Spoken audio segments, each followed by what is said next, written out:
Je vous invite, on va continuer ensemble ce message que j'ai commencé dimanche dernier sur la prière prophétique. La prière prophétique. Je crois que c'est important lorsque nous prions, et nous le faisons régulièrement, en principe on essaie de le faire, en s'appuyant sur ce qui est écrit. Vous savez, Dieu nous a laissé sa parole. Et lorsque nous lisons sa parole, il y a des textes qui nous touchent. Et je crois que c'est important de nous appuyer sur la parole lorsque l'on prie. Seigneur, il est écrit dans ta parole, qu'il faut que je me réconcilie, comme le frère il l'a dit tout à l'heure, que je sois en paix avec mon prochain, etc. Je prie selon ce qui est écrit. Seigneur, tu vois mon désir, je veux. Alors je te prie de conduire les circonstances, les événements. Dieu va le faire. Parce que vous priez selon la parole de Dieu, selon la volonté de Dieu. Alors c'est important lorsque nous prions, toujours s'appuyer sur ce qui est écrit. Là, je viens avec la parole de Dieu devant le trône de Dieu. Puis je dis, voilà ce que tu dis dans ta parole, Seigneur. Je veux agir, je veux vivre, marcher selon ton conseil. Et parce que je le fais, je sais que je vais voir Dieu agir. Je sais qu'il va agir. Alléluia. Gloire à Dieu. Donc, la prière prophétique, c'est la prière qui voit au-delà du visible. La prière prophétique, c'est celle qui voit au-delà du visible. Elle ne regarde pas l'obstacle. Elle voit la libération, ce qu'il y a derrière l'obstacle. Lorsque je prie pour un malade, je ne regarde pas sa maladie, mais je vois sa guérison. Comprenez ce que je veux dire? C'est important d'avoir une vision prophétique lorsque je prie. Lorsque je prie pour un couple qui est, par exemple, séparé, dans mon esprit, je prie et je vois la réconciliation du couple. Je prie d'une manière prophétique. Je vois la réconciliation. Amen. Lorsque je vois, par exemple, une famille où les enfants ont quitté la maison et ça s'est passé d'une manière brutale, dans mon esprit, lorsque je prie, je vois l'enfant rentrer à la maison. D'accord? Je prie dans le sens et je m'appuie sur la parole. Le cœur des pères, le cœur des enfants reviendra à leur père, etc. Donc, je m'appuie sur la parole de Dieu et j'ai une vision prophétique, c'est-à-dire j'anticipe les choses. Je vois déjà la chose qui arrive. Croyez que vous l'avez reçu et vous le verrez s'accomplir.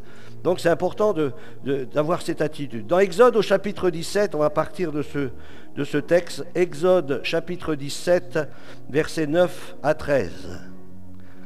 Alléluia. Exode chapitre 17, versets 9 à 13. Alors Moïse dit à Josué, alors c'est dans l'Ancienne Alliance, d'accord? Moïse dit à Josué, choisis-nous des hommes. Moïse dit à Josué, choisis-nous des hommes. Alors, ce n'est pas les critères, mais Moïse avait donné cet ordre à Josué, choisis. Alors je ne sais pas combien il y avait d'hommes, mais au milieu de cette multitude d'hommes, il a fallu que Josué y choisisse. Sors et combat Amalek. Demain je me tiendrai sur le sommet de la colline, le bâton de Dieu ou la verge de Dieu dans ma main. Josué fit ce que lui avait dit Moïse pour combattre Amalek. Et Moïse, Aaron et Hur, trois personnes, montèrent au sommet de la colline. Lorsque Moïse élevait sa main, Israël était le plus fort. Lorsque Moïse élevait sa main, Israël était le plus fort. Et lorsqu'il baissait sa main, Amalek était le plus fort. On a lu un texte pendant ces 3 jours de jeûne. Il parlait de vos mains qui faiblissent et puis vos genoux qui chancellent. C'était intéressant ce verset. Et, je crois que c'est Bernard qui nous a parlé, et ça me fait penser à Moïse sur la montagne qui levait les mains et qu'il fallait qu'il garde les mains. Qu'il fallait qu'il garde les mains levées. C'est important de garder les mains levées. Ils montèrent au sommet de la colline. Lorsque Moïse élevait sa main, Israël était le plus fort, et lorsqu'il baissait sa main, Amalek était le plus fort. Les mains de Moïse étant fatiguées. Et je crois que parfois nos mains peut-être sont fatiguées. On a du mal à persévérer dans la foi, à persévérer dans la prière. Nous avons besoin d'être de véritables intercesseurs. Et nous avons besoin d'apprendre à demeurer fermes et à demeurer, eh bien, intègre non seulement devant Dieu, mais aussi avec des mains levées qui proclament la parole de Dieu, qui proclament le bâton de Dieu, nous parle de la parole de Dieu. Vous vous souvenez, lorsque Moïse, il a levé le bâton, la mer s'est ouverte. Il y a eu un miracle extraordinaire. Et lorsque l'on tient dans sa main la parole de Dieu, est-ce qu'elle est dans votre main, la parole de Dieu? Je crois que c'est important de l'avoir dans sa main, de l'avoir dans son cœur. Hein. L'épée de l'esprit, c'est quoi? C'est la parole de Dieu. L'épée de l'esprit, c'est la parole de Dieu. Tu veux être rempli du Saint-Esprit, tu veux exercer sous la puissance ou sous l'onction du Saint-Esprit. Mais il te faut la parole de Dieu. L'un ne va pas sans l'autre. La parole est en accord avec le Saint-Esprit et le Saint-Esprit est en accord avec la parole. Important de se tenir dans l'esprit devant Dieu avec la parole de Dieu dans la main, avec la parole de Dieu dans notre cœur. Seigneur, je m'appuie sur ta parole. Voilà ce que dit ta parole, Seigneur. Et je veux croire en tes promesses, car tes promesses, elles sont oui et amen. Alléluia. Je crois que c'est important de persévérer, de ne pas lâcher. Vous savez, le diable, il connaît bien la Bible. Est-ce que vous savez que le diable, il connaît la Bible? Hein, il a dit à Jésus dans le désert, n'est-il pas écrit? Bien sûr qu'il connaît la Bible. Et il sait que si vous allez persévérer, comme l'a dit notre sœur dans son témoignage, il sait que si vous persévérez, si vous désirez faire ce qui est juste aux yeux de Dieu, vous allez avoir des obstacles. Vous allez avoir des choses qui vont se mettre en travers. Mais c'est normal. Parce que le diable, il connaît la Bible et il sait que si vous tenez ferme et que vous allez au bout, vous allez obtenir la victoire. Vous allez vivre la guérison. Vous allez vivre une véritable délivrance. Vous allez vivre des réconciliations. Vous allez voir la gloire de Dieu se manifester. Alléluia. Alors c'est pour ça qu'il faut tenir ferme. Et Amalek est rusé. Amalek est là justement pour nous amener à nous décourager. Ne nous laissons pas l'âme découragée. Ce que nous dit encore l'Écriture. Il nous faut demeurer ferme. Seigneur, il est écrit dans ta parole. Et je veux être un pitbull. Un pitbull. C'est-à-dire que lorsque je croche quelque chose, je ne lâche pas. Alors ne lâche pas. Demeure ferme. Persévère. Et tu verras la gloire de Dieu se manifester. Alléluia. Les mains de Moïse étaient fatiguées. Ils prirent une pierre qu'ils placèrent sous lui et il s'assit dessus. Alléluia. La pierre nous parle de quelqu'un, d'une personne, nous parle d'une position. Je suis où? Je suis en Christ. Je suis en Christ dans les lieux célestes. Je suis assis avec Christ dans les lieux célestes.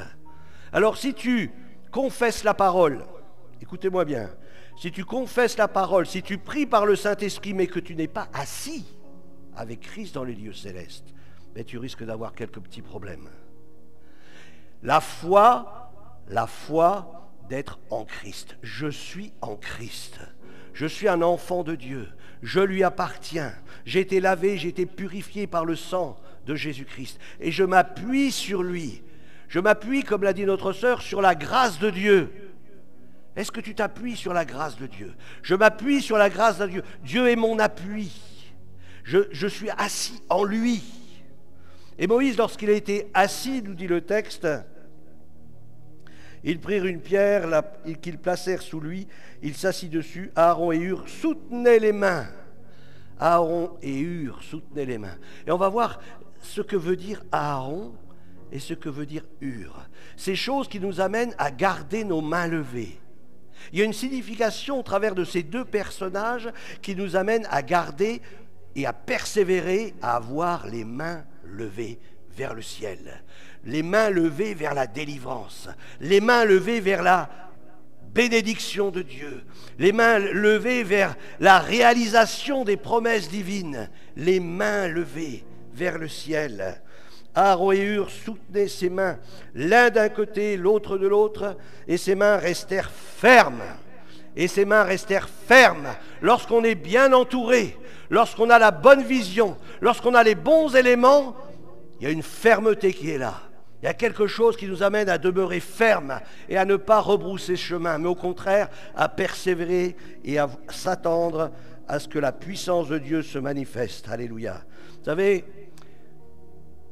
pour l'implantation d'église ici à l'Île-sur-le-Doubs, il a fallu persévérer. Il a fallu tenir les mains levées. Et à un moment donné, j'ai baissé mes mains. Et lorsque j'ai baissé mes mains, bien, je suis allé dans le lieu secret, dans le jeûne, dans la prière, dire Seigneur, il faut que tu me donnes une réponse. Il faut que tu me donnes une direction. Il faut que tu me parles, il faut que tu fasses quelque chose. Et c'est dans ce temps-là que Dieu a étendu sa main. Et Dieu a montré et a renouvelé sa décision de voir ici à l'Île-sur-le-Doubs une église naissante. Parce que Dieu a un plan pour cette ville. Ce n'est pas moi qui ai un plan pour cette ville, mais Dieu a un plan pour cette ville. Et c'est à nous de demeurer fermes dans les choses que Dieu a déposées dans notre cœur. Est-ce que Dieu a déjà déposé quelque chose dans ton cœur? Est-ce que tu as reçu dans ton cœur le plan de Dieu pour ta vie? Alléluia. Alors il nous est dit que ses mains restèrent fermes et il ne faut pas se décourager. Quand Dieu a un plan pour notre vie, il ne faut pas se décourager. Seigneur, j'ai reçu dans mon cœur cette parole et je crois qu'elle va se réaliser. Ce qui m'entoure me montre le contraire, mais peu importe. Je ne m'appuie pas sur les événements, sur les circonstances. Je ne m'appuie pas sur ce que je peux entendre ou ce que je peux voir, mais je m'appuie sur ce que toi tu me dis, ce que tu m'as dit dans ta parole, et j'ai foi en tes promesses et je m'attends à toi. Et Josué nous dit à la fin de ce verset, et Josué vainquit Amalek et son peuple. Amen. Et Josué, bien, il a eu la victoire. Vous savez que la victoire des uns dépend de votre fermeté dans la foi. Amen. Parfois, s'il y en a qui sont contents parce qu'ils ont eu des victoires, mais c'est peut-être parce que d'autres ont prié, d'autres se sont tenus, d'autres ont eu les mains levées. Et nous, on arrive, on est tout content de dire « Waouh, t'as vu ce que j'ai... Le Seigneur m'a béni. » Ben oui, si t'as béni, peut-être qu'il y en a d'autres qui ont prié pour ça. Hein? On n'est pas tous... On n'est pas des arrivistes, comme on dit. Hein? Dieu agit aussi au travers de nos prières. Et parfois, des gens reçoivent les bénédictions, c'est parce que d'autres ont prié, d'autres ont intercédé, d'autres se sont tenus devant Dieu, d'autres n'ont pas fléchi, mais sont demeurés fermes. Alléluia. Je pense à nos enfants, parfois, lorsqu'ils partent dans la nature, eh bien, il y a la prière de papa, il y a la prière de maman, et puis ils se disent « Oh ouais, moi je suis arrivé à... » Mais non, mais si tu es arrivé, c'est parce qu'il y en a qui prient pour toi. Hein? Parce que parfois, les enfants, ils font un peu n'importe quoi. Hein? Ils font un peu n'importe quoi. Et heureusement qu'il y a la prière de papa et la prière de maman qui se tiennent devant le trône de Dieu et qui intercèdent. Hein, Gabriel, qu'est-ce que tu en penses? Les prières que tu mets devant le trône de Dieu, hein? Tous tes enfants, ils vont dire « Oh ben non, c'est nous. » Non, non, la maman, elle était derrière. Amen. Et combien il y en a qui pourraient rendre témoignage, au moins chacun d'eux, de ce qu'heureusement que maman, elle a prié. Heureusement que maman, elle s'est tenue devant le trône de Dieu et qu'elle a eu les mains levées, qu'elle a tenu ferme. Amen. Alléluia. Gloire à Dieu. Moïse veut dire tirer d'eux. Hein, tirer d'eux, Moïse. L'Église veut dire hors d'eux. Entre Moïse et l'Église, il y a comme quelque chose de semblable. Il y a la même chose. Moïse a été tiré des eaux, l'Église a été tirée du monde. Elle a été tirée du monde. Parce que nous étions du monde, mais nous ne le sommes plus. Nous ne sommes plus du monde. Mais nous sommes dans le monde pour continuer d'annoncer l'Évangile. Clésie dans Église, ecclésie, clésie veut dire appel, appelé hors d'eux. Appelé hors d'eux. L'Église a été appelée hors d'eux comme Moïse a été tiré des eaux. Moïse comme l'Église, dont le nom a la même signification de sortir, tirer hors d'eux. Moïse est caractérisé par plusieurs événements dans sa vie. Tout d'abord, il y a eu le buisson ardent. Vous connaissez l'histoire du buisson ardent? Vous lisez un peu votre Bible? Le buisson ardent, alléluia. Vous avez vu le film au moins? Les 10 commandements, le buisson ardent, formidable. Est-ce que tu as vu le buisson ardent dans ta vie? Eh bien oui, j'ai vu le buisson ardent dans ma vie.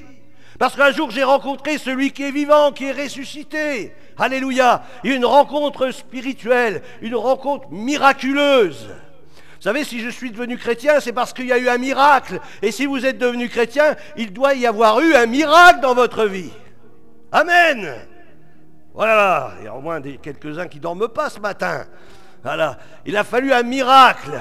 Et Moïse, comme le chrétien, a eu besoin d'un miracle dans sa vie. Un miracle extraordinaire, ce buisson qui brûlait mais qui ne se consumait pas. Et nous avons rencontré le Christ vivant, ressuscité, formidable.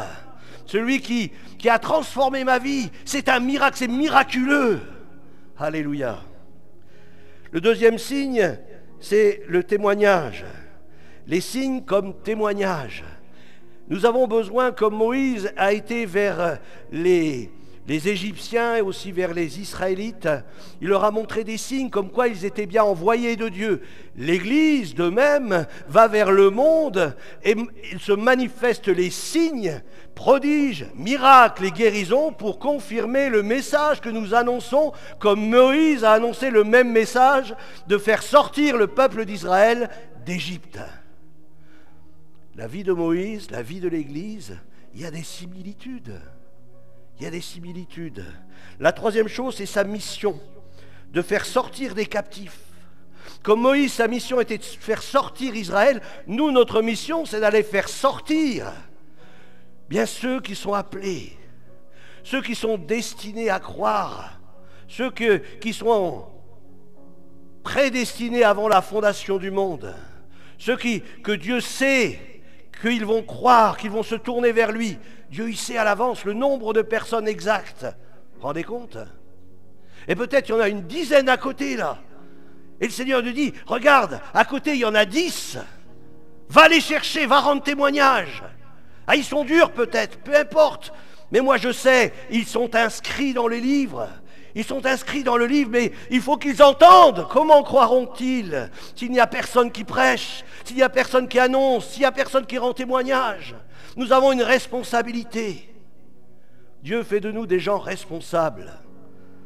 Et comme Moïse a dû aller prêcher auprès des Israélites la parole de Dieu pour qu'ils sortent, qu'ils aient foi en ce qu'a dit Moïse, bien de même nous avons aussi à aller prêcher l'Évangile et amener les gens à croire le message que nous annonçons. Alléluia.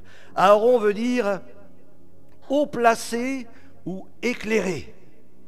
Haut placé ou éclairé. Aaron. Moïse, à côté de lui Aaron, de l'autre côté Hur. Moïse se tenait sur la montagne, les bras levés.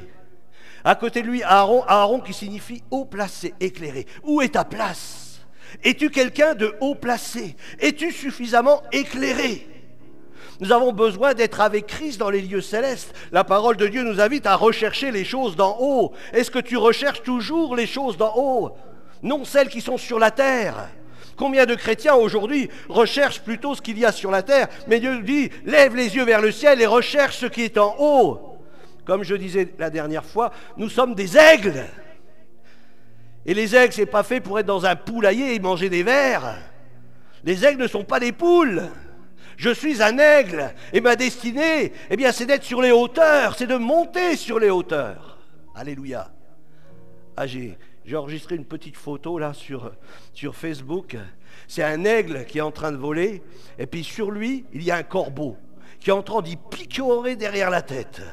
Et vous savez comment il fait l'aigle pour se débarrasser du corbeau qui lui picore derrière la tête? Et il vole encore plus haut. Et là, lorsqu'il est sur les hauteurs, le corbeau, il commence à s'essouffler, il manque d'air et puis il tombe. Et il tombe. Vous savez comment l'aigle il fait pour tuer un serpent? Alors le corbeau symbolise peut-être aussi le diable, mais le serpent aussi. Alors il saisit le serpent à terre, il le monte dans les airs, et là il le lâche. Les hauteurs, monte dans les hauteurs, monte dans la présence de Dieu, monte là où est ta place, assis avec Christ dans les lieux célestes. Viens sur les hauteurs, laisse-toi porter par le Saint-Esprit. Vous savez ce qui fait monter l'aigle? Eh bien c'est le vent, le vent. Et puis là l'aigle il monte. Il déploie ses ailes et le vent le fait monter sur les hauteurs. Laisse-toi porter par le Saint-Esprit et monter sur les hauteurs, afin que tu aies une vision prophétique et que là tu puisses être réellement un instrument entre les mains de Dieu, que le Seigneur puisse se servir de toi avec force et puissance. Alléluia. Il nous faut monter sur les hauteurs, rechercher les hauteurs. Alléluia. Éphésiens chapitre 2, versets 4 à 7. J'ai juste terminé avec Aaron, on verra la suite plus tard avec Hur. Éphésiens chapitre 2, versets 4 à 7 nous dit « Mais Dieu qui est riche ». Est-ce que vous doutez de la richesse de Dieu? Alors Dieu est riche, tout lui appartient, tout lui appartient. Le ciel et la terre lui appartiennent, tout lui appartient. L'or et l'argent m'appartiennent, dit le Seigneur. L'or et l'argent sont à moi, c'est à lui l'or et l'argent. Alléluia. Gloire à Dieu. Et il le donne à qui il veut. Il distribue, c'est lui qui distribue les biens. C'est lui qui donne, alléluia, en abondance. Il est riche, Dieu est riche. Amen. Dieu est riche. Et je ne veux pas douter de sa richesse. Il est riche en tout point de vue. Et le passage nous dit qu'il est riche en miséricorde. Amen. Tu as besoin de miséricorde? Viens à Jésus. Il est celui qui est riche en miséricorde, il est prêt à te pardonner. Mais il faut que tu viennes à lui. Il faut que tu viennes à lui. Mais si tu viens à lui et que tu dis « Seigneur, je te demande pardon », eh bien il est riche en miséricorde. Il est celui qui te pardonne et celui qui te lave et te purifie de tout péché. Mais Dieu qui est riche en miséricorde à cause du grand amour dont il nous a aimés, Jésus est monté jusqu'à la croix, lui le Fils de Dieu, lui le Saint, le Juste. Il a accepté de mourir comme un impie, comme un meurtrier, comme un voleur, sur un bois maudit, le bois du calvaire. Au lieu du crâne, une croix a été dressée où Jésus a offert sa vie en sacrifice, là où il a étendu ses bras sur cette croix, invitant l'humanité à venir chercher le pardon auprès de lui.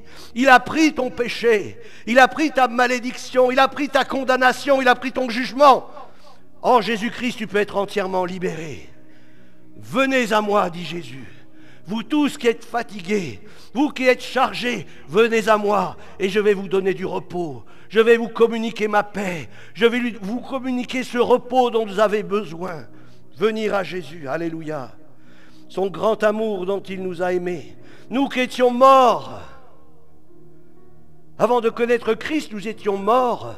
Ce qui veut dire que ceux qui nous entourent, qui ne connaissent pas Christ, ils sont morts. Quoi qu'ils marchent sur leurs deux pattes, ils sont morts aux yeux de Dieu. Pourquoi ils sont morts? La Bible nous dit qu'ils sont morts à cause de leurs offenses, à cause de leurs péchés, parce que Dieu voit bien plus loin que nous. Mais gloire à Dieu. L'Évangile, c'est la puissance de Dieu pour le salut de quiconque croit. Alors ce matin, crois. Crois dans ce que Dieu dit et saisis la vie éternelle. Alléluia. Et sois sauvé. Alléluia. Nous qui étions morts par nos offenses, il nous a rendus à la vie avec Christ. C'est par grâce que vous êtes sauvés. Il nous a ressuscités ensemble. Nous étions morts, il nous a ressuscités ensemble. Alléluia. Et il nous a fait quoi? Allô? Il nous a fait asseoir une position. Il nous a fait asseoir. Je ne suis pas debout, mais je suis assis. Et quand je suis assis, ça veut dire que c'est une stabilité. Je suis stable. Hein, c'est plus difficile de faire tomber quelqu'un lorsqu'il est assis que lorsqu'il est debout. Nous sommes assis avec lui.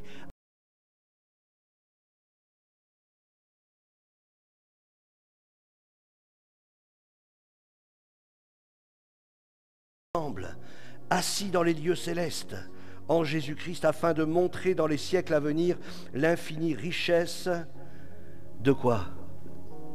De sa grâce. Dieu est riche en miséricorde, Dieu est riche en grâce. L'infinie richesse de sa grâce. Vous vous rendez compte, nous qui sommes pécheurs, elle l'a dit notre sœur, hein, qui est parfait au milieu de nous? Il n'y en a pas un qui est parfait. Dieu me voit parfait, c'est parce qu'il me voit au travers du sang de Jésus-Christ. Il ne voit plus ce que je suis, mais il voit ce que je vais devenir. il me voit déjà avec un corps glorieux. Il me voit déjà dans l'accomplissement de ses promesses. Dieu a une vision beaucoup plus grande que la nôtre. Nous, c'est facile de nous condamner nous-mêmes. Le diable a juste à mettre le doigt sur 2-3 choses dans notre vie. Moi, c'est facile, hein. Je suis sur l'estrade, je proclame la parole de Dieu, mais le diable, il sait aussi me dire, tiens, là, tu vois, ça va pas, ça. Et si je regarde ce que lui me montre, eh bien, je suis le pauvre, le pire des hommes, hein. Mais je m'appuie sur la grâce de Dieu. Je sais que si je confesse mes péchés à Dieu, eh bien, je sais qu'il me lave, qu'il me purifie. Je sais qu'il me fait grâce. Je sais qu'il me communique sa paix. Il me donne de l'assurance. Je ne m'appuie pas sur ce que je pense, ni sur ce que je ressens, mais je m'appuie sur ce que Dieu dit. Alléluia. L'infinie richesse de sa grâce, par sa bonté envers nous, en Jésus-Christ. Un dernier passage. Colossiens chapitre 3, versets 1 à 4. Colossiens chapitre 3. C'est des passages, je crois, c'est important. Soulignez-les. Surlignez-les. C'est tellement important de lire ces passages, de les relire. Waouh, Seigneur, c'est vrai, je suis assis avec toi dans les lieux célestes. Oh, merci Seigneur, parce que tu es riche en miséricorde.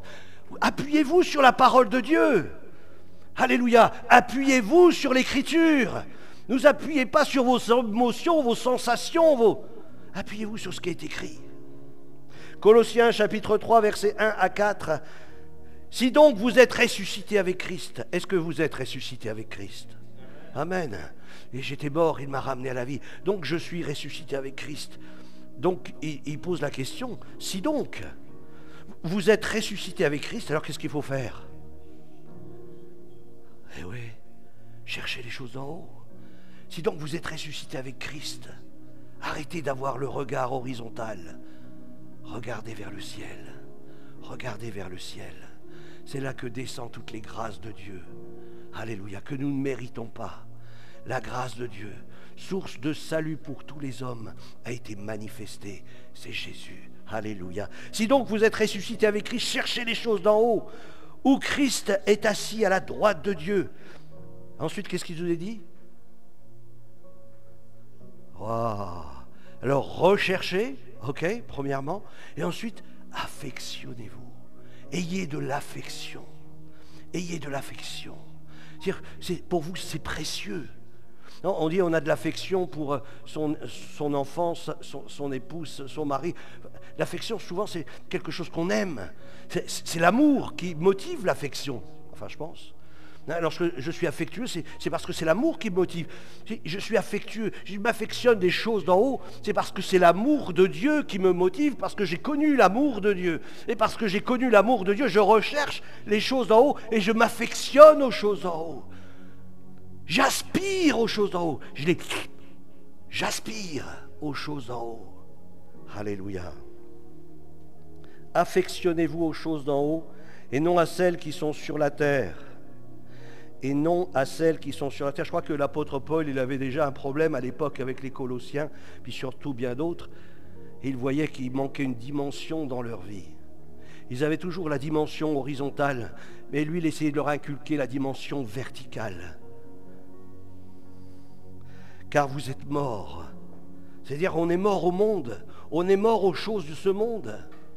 On est mort. Est-ce que vous êtes mort aux choses de ce monde? Oui, je suis mort aux choses de ce monde. Et si je vis maintenant, ce n'est plus moi qui vis, c'est Christ qui vit en moi. Car vous êtes morts et votre vie est cachée avec Christ en Dieu. Quand Christ, votre vie, paraîtra, alors vous paraîtrez aussi avec lui dans la gloire. Si Christ est ta raison de vivre, si Christ est ta priorité, amen, Christ doit être notre priorité. C'est de lui plaire, de lui être agréable, de faire sa volonté, de l'aimer de tout notre cœur, de toute notre âme. Alléluia. Et là, je peux me tenir sur la montagne. Et lorsque j'élève mes mains, eh bien, Dieu manifeste sa puissance. Dieu lève sa main. Alléluia. Gloire à Dieu. Dieu se manifeste lorsque je lève mes mains, parce que je suis dans une position élevée. Je suis assis avec Christ.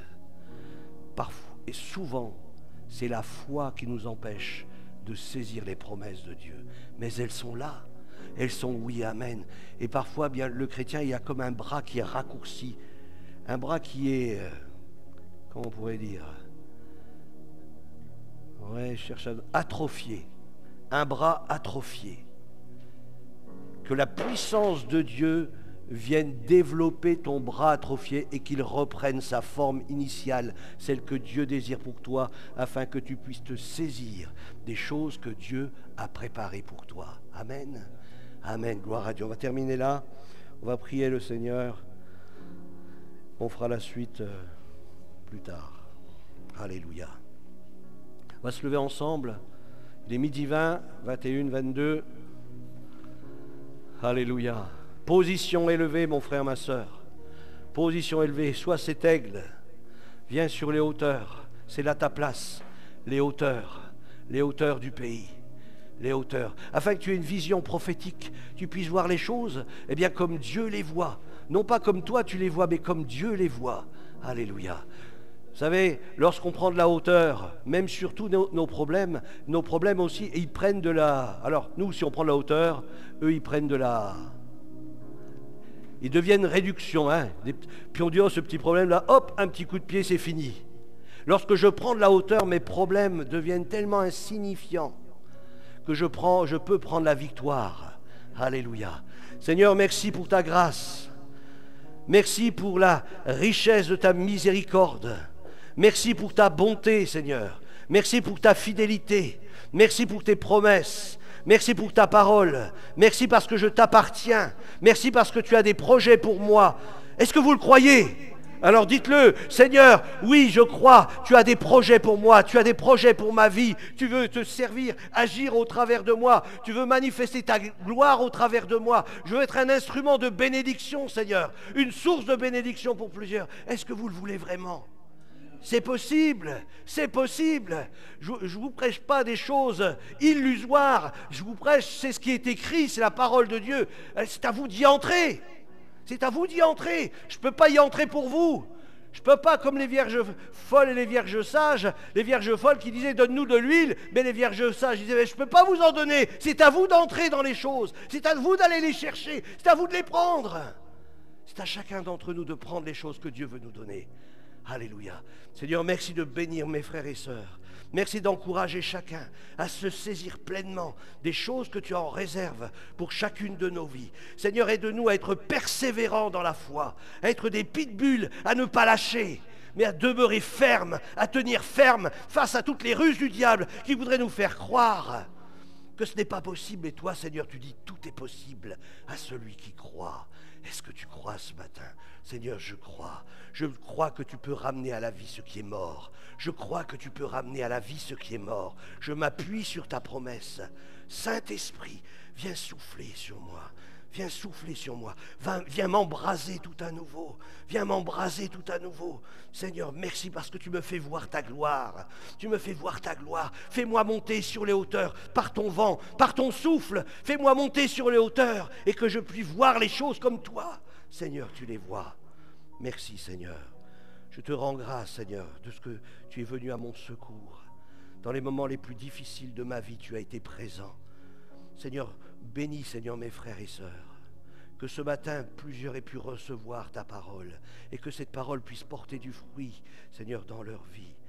Bénis-les abondamment, Seigneur, et que ta grâce, ta paix repose sur chacun d'eux au nom de Jésus-Christ. Amen. Amen. Gloire à Dieu.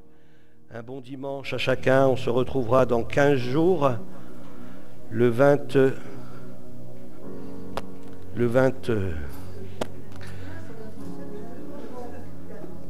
fin du mois, c'est combien? Le 29, dernier dimanche.